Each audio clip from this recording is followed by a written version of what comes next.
We estamos na pop-up market, die três pop-up market em centro de São Nicolás, junto com Ronald Heiliger, que está beleidsadviseur na nosso ministério e está responsável para ajudar-nos a organizar evento aqui.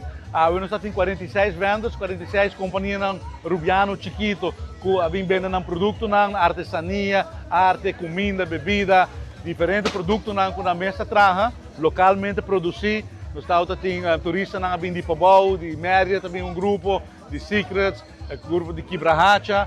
E aqui tem mais gente que vende um produto e mais gente que chega também, mais de nós mesmos rubianos que vêm do centro de São Nicolás. E estou muito contente por que que agradeci ao Ronald Heiliger para puxar o projeto aqui. Todos os eventos que estão vindo para 3 lunas consecutivos no evento aqui e a comunidade que responder na invitação.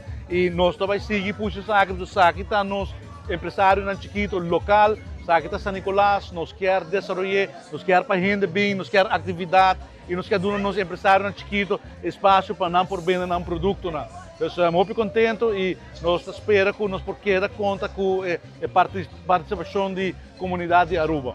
Estou contente com a Auiabai. A nós temos 46 vendors. Nós começamos com 13. Jesus vai para 29. A nós temos 46. Muito contente com a Auiabai. O local na sala, a nós temos na compra. Nós muito contente com isso aqui.